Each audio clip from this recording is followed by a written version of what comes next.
Bonjour à tous, je vous invite à vous abonner à cette chaîne, à aimer, à partager, à commenter ces vidéos, c'est très important, c'est une manière de nous soutenir. Merci à vous tous.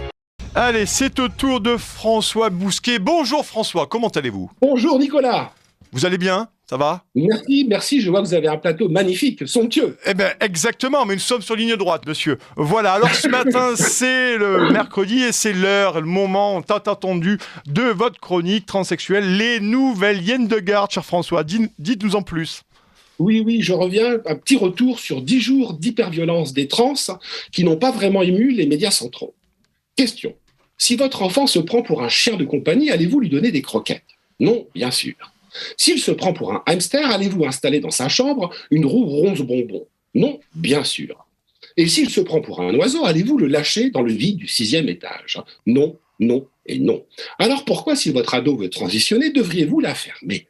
C'est pourtant ce que stipule la nouvelle loi sur l'autodétermination du genre à partir de 16 ans que vient de voter l'Espagne, rejoignant par là la Norvège, la Suisse, l'Écosse et d'autres pays. Alors, comment en est-on arrivé là? Sachant que les trans ne représentent même pas une minorité, mais une minorité de minorités, même pas les 1%, mais les 0,1%. Et ils peuvent gonfler les chiffres autant qu'ils voudront, convenez qu'ils partent quand même de très bas. Alors comment, avec d'aussi maigres effectifs, sont-ils parvenus à imposer leur agenda? Eh bien ici, la vertu doit malheureusement rendre hommage au vice qui s'est avéré redoutablement plus habile, plus proactif, plus efficace. Car tout bien considéré, le transactivisme est le chef-d'œuvre du combat culturel, la dernière en date du moins de ses réussites. Et de ce point de vue, rien ne vaut la lecture du rapport rédigé par le cabinet Dentons, le plus gros cabinet d'avocats du monde, et la fondation Thomson Reuters avec l'aide d'une poignée d'ONG trans. Il s'intitule « Adultes uniquement, point d'interrogation, bonnes pratiques en matière de reconnaissance juridique du genre pour les jeunes ». Tout un programme donc. Eh bien, c'est un travail d'orfèvre du lobby. Tout y est détaillé, depuis l'art de la dissimulation jusqu'aux techniques de manipulation. Les rédacteurs expliquent noir sur blanc comment cacher l'objectif législatif des trans derrière un voile. Fascinant.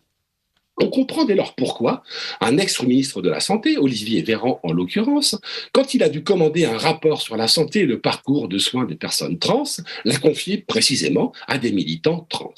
La boucle est ainsi bouclée. Mais ça va plus loin. Si jamais des chercheurs mal avisés ont l'audace de faire entendre un autre son de cloche que les habituels colembredaines sur le genre, des transactivistes entravent leurs travaux. Et pourquoi d'ailleurs s'en priveraient-ils? La justice ne leur donne-t-il pas raison? La preuve.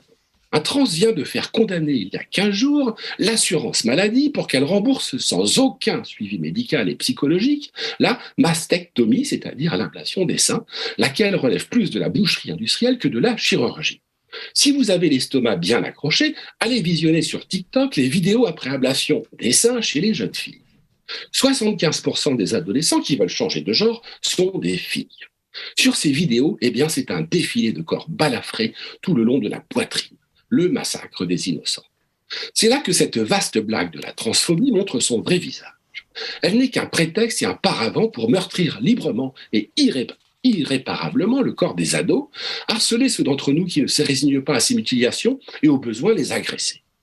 Car les transactivistes ne se contentent plus de faire régner la terreur sur les réseaux sociaux, désormais ils la font régner dans la rue. Hier, ils brûlaient la saga d'Harry Potter sur TikTok. Aujourd'hui, c'est J.K. Rowling qu'ils veulent brûler sur la place publique. Voyez un peu. Le 25 mars dernier, à Auckland, Nouvelle-Zélande, la militante féministe britannique Posie Parker, à l'origine des rassemblements Let Women Speak, la parole aux femmes, a été violemment prise à partie par une foule trans déchaînée. Elle a dû être exfiltrée par la sécurité. J'ai réellement pensé que si je tombais par terre, a-t-elle avoué paniquée, ce jour-là, je ne me serais jamais relevée. Ce jour-là aussi, une mémé de 70 ans s'est fait sauvagement tabasser à coups de poing par une sorte de queer à barbe et à jupe. Un nouveau rassemblement Let Women Speak, prévu le lendemain à Wellington, a dû être annulé. 27 mars, États-Unis. Une école chrétienne de Nashville subissait la première tuerie de masse trans de l'histoire. 6 morts, dont 3 enfants. 31 mars à Vancouver, Canada, pour la journée mondiale de la visibilité des trans.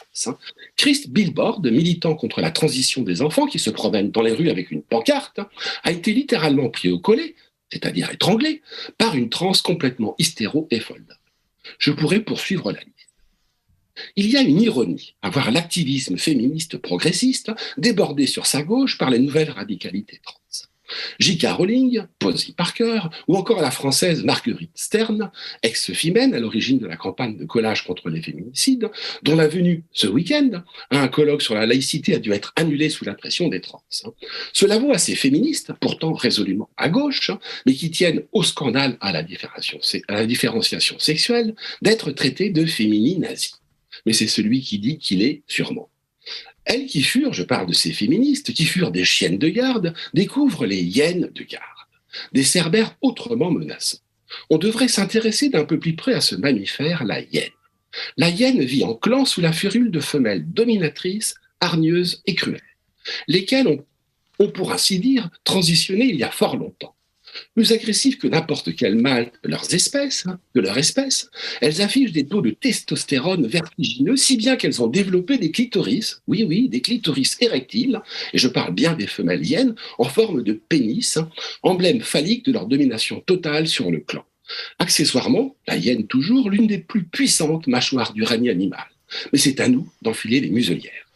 Merci beaucoup François Bousquet, rédacteur en chef de la revue Éléments et directeur de la Nouvelle Librairie. Merci beaucoup pour cette chronique. On va aller voir donc sur TikTok. Merci beaucoup.